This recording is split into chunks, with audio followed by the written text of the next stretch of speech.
Hello guys, magandang umaga guys. Andito pala ako sa aking kapatid guys. Binisita ko siya at dinalhan ko ng kunting pasalubong na suha. Pero hindi ko na pinakita guys. Ang ko lang, ipapakita ko lang sa inyo paano siya nagkaroon ng tips na nasa Maynila siya. Dikit-dikit yung bahay niya.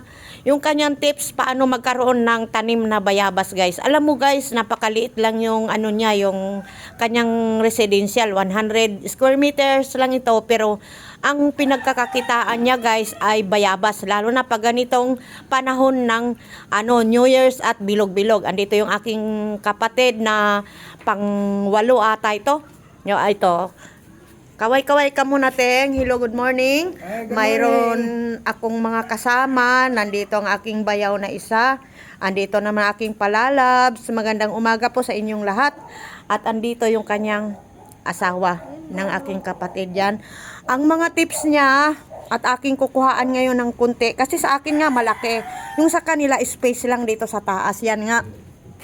Tunay nga, yung tanglad niya, ayan o, napakaganda. Dito lang ito sa balde guys. Sili niya guys, ayan o, napakagandang pagmasdan. Ayan ang kanyang mga bula-bulaklak guys. Pero ang ipapakita ko talaga sa inyo guys, kung papaano niya napalago itong bayabas niya guys sa 100 square meters, tapos up and down pa yung kanyang bahay.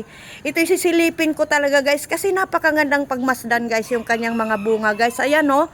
Nakita nyo ba yan guys, sa kabila ng maliit yung espasyo niya, nakapagpabuhay pa siya. Ilang taon na niya itong pinagkakakitaan guys. Diba guys, napakaganda oh. Ang lalaki, hatik na hatik guys sa bunga oh. Yan oh. Yung akin kasi doon guys, hindi ko alam, nababali yung kanyang mga puno. Utay-utay siyang nababali. Mayroong kumakain na parang hindi ko maintindihan. Pero ito sa kapatid ko, yan oh, grabe guys ang bunga oh. Napakatamis siguro ito guys.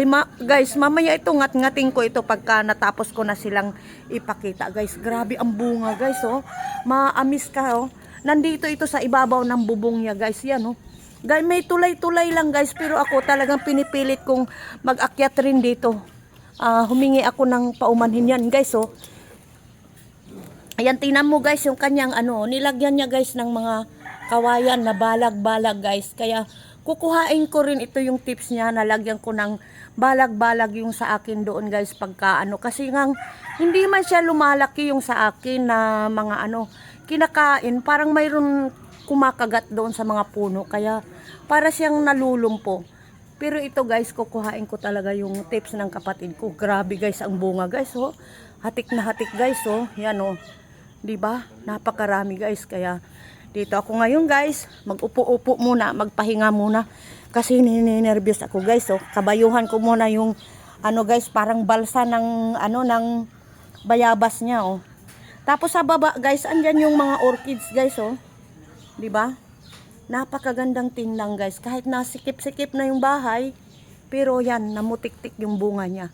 Kaya guys, yung tips na kahit sa tabi lang ng kanyang bakod, kumikita pa rin siya ng kanyang bayabas. Pagdating ng New Year's guys, ang dami-daming bunga guys. Kaya guys, maraming salamat. Thank you po sa inyong mga panunood.